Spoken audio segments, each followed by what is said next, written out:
જય ગૌ માતા મિત્રો, ભારે વરસાદ અને કુદરતી આફતોના આ મુશ્કેલ સમયમાં જ્યારે ચારે બાજુએ પાણી ભરાયા છે, ત્યારે માત્ર માણસ જ નહીં, આપણી આસપાસના અબોલા જીવો પણ સંકટમાં મુકાયા છે. સતત વરસતા વરસાદને કારણે ખેતરો ધોવાઈ ગયા છે અને ઘણી બધી જમીનનું ધોવાણ થઈ ગયું છે અને તેના કારણે પશુઓના ઘાસચારા પણ પલળી ગયા છે. આવી કપરી પરિસ્થિતિમાં ભૂખથી વ્યાકુળ બનેલી આપણી ગાય માતા અને અન્ય અબોલા જીવો લાચાર બનીને આપણી તરફ જોઈ રહ્યા છે. આ સમયે સાચી ગૌસેવા એ જ આપણો સૌથી મોટો માનવ ધર્મ બની જાય છે. ગૌસેવા એ માત્ર પૂજા કરવા પૂરતી સીમિત નથી, પણ જ્યારે તેમને આપણી સૌથી વધુ જરૂર હોય ત્યારે તેમની પડખે ઊભા રહેવું એ જ સાચી માનવતા છે.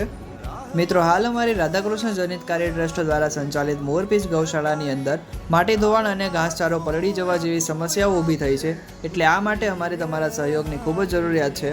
તો મિત્રો, આ ગૌ માતા માટે થોડો ઘણો સહયોગ કરો એવી મારી તમને પ્રાર્થના કરવામાં આવે છે.